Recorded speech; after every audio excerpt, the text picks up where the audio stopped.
Welcome back to my book channel. My name is Lady Lauren Explorer, and today I have finished Omnibus.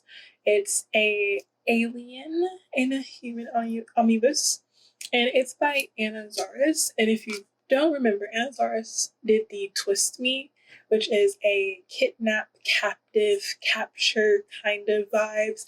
Very SA, very like you need to read the trigger warnings before you like deep into that. I said deep, dig into that. But yes. So I'm going to read her Mia and Korum book, which is all three books in one, so it's an omnibus. And let me say, we are following Mia, who is a human, and I think either like 5 or 6 years earlier, the Earth was invaded by aliens. And we find out that the aliens have been here since, like, visiting us, well, their world, since like primates times. And they're just like studying us.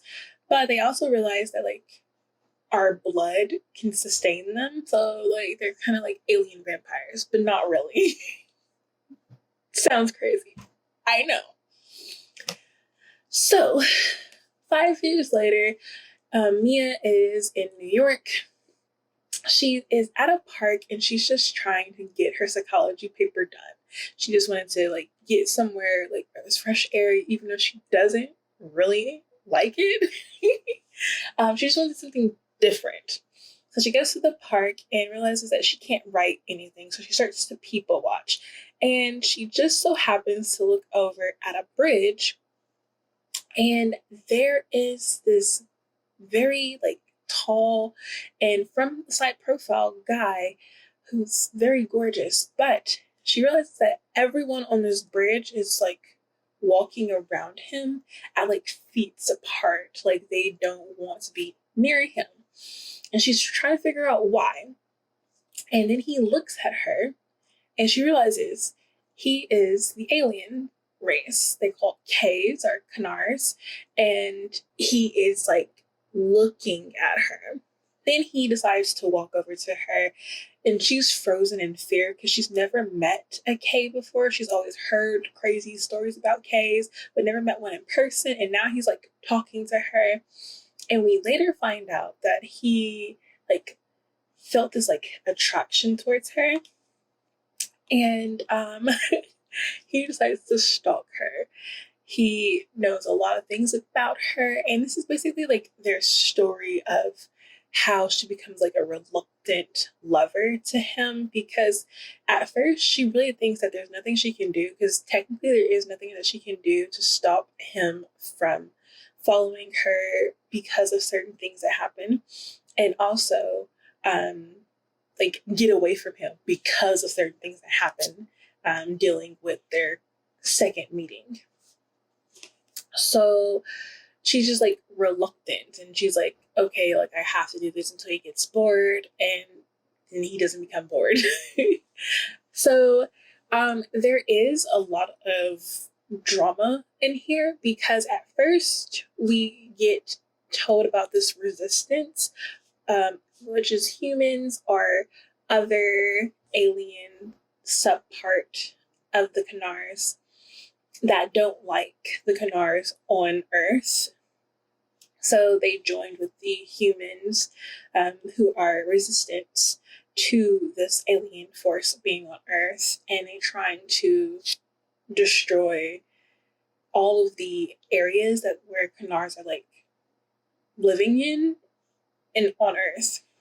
So this resistance finds out that Mia is a lover of Korum, and Korum is actually very prevalent in the Canars sphere. He's a part of the council. He is he's just like very high up on a scale of like Canars in their government system. So they're trying to use her to get information and to spy on him. Sometimes she's reluctant, sometimes she does it, But long story short, in the first book, it's her in the resistance. And obviously, sometimes, like in most resistances, you don't hear the whole entire truth.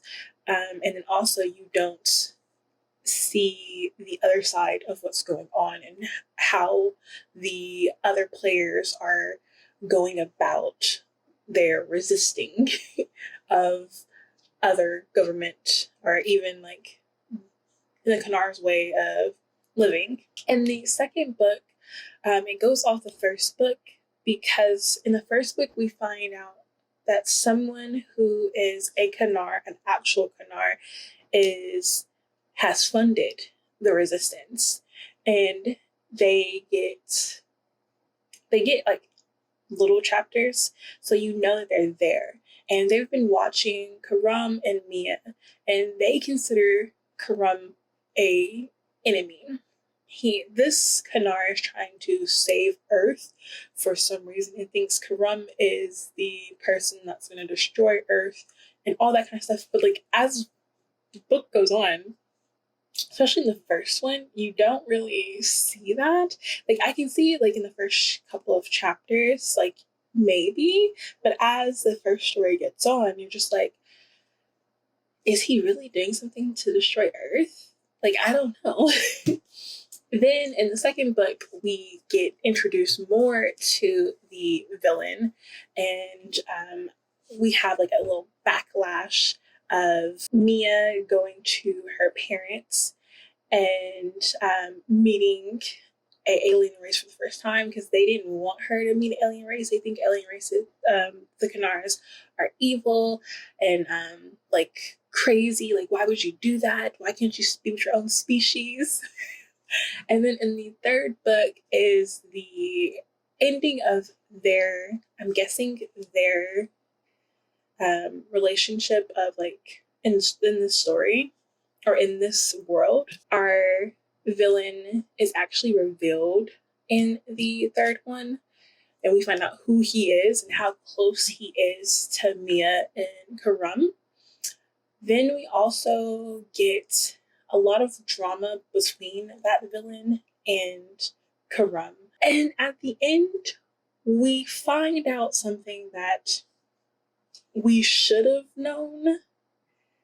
But like as like you just following the story, you think it's a love story, and then like they hit you with that ending, and you're just like, wait, what? So I don't know if I'm gonna like finish the series because like I don't know if the next book in the series is still following Mia and Korum, but I definitely want to figure out what that ending was about because it then brought me back to, are you really trying to destroy Earth? Get rid of humans? Like, why do you need humans? Like, I was like on track, and then like all of a sudden they hit me with that last 2 pages, and I was just like, wait, what? So yeah, this was really good. Out of like all 3, like the whole entire omnibus, I guess, I think I would just give this a 3.5. The spice in here, again, this omnibus is a lot of spice. A lot of breeding because I actually like really was trying to figure out if she was gonna get pregnant or not because like he was not doing anything to protect her. But I guess since the alien race, he doesn't need to be protected. I don't know. It was brung up like how they Kanars have like children, but like I was just like, so like we're not having this protection talk. But yeah, so this was good. 3.5. And yeah. Oh, if you're wondering where Prince is, he is at the groomers. So I will be picking him up when they call me to pick him up. I hope you enjoyed this. I'm getting a lot, like my omnibuses, my fake books. Woo, loving them. So I can make more room on my shelf. But My name is Lady Lauren Explorer. I will see you all in my next video. I post a video Monday, Wednesdays, and Fridays, and sometimes Sundays. And on Tuesdays and Thursdays, I do post shorts with my book recommendations. Usually they're my favorites or 5-star recommendations. So please look at those, and I will see you later. Bye.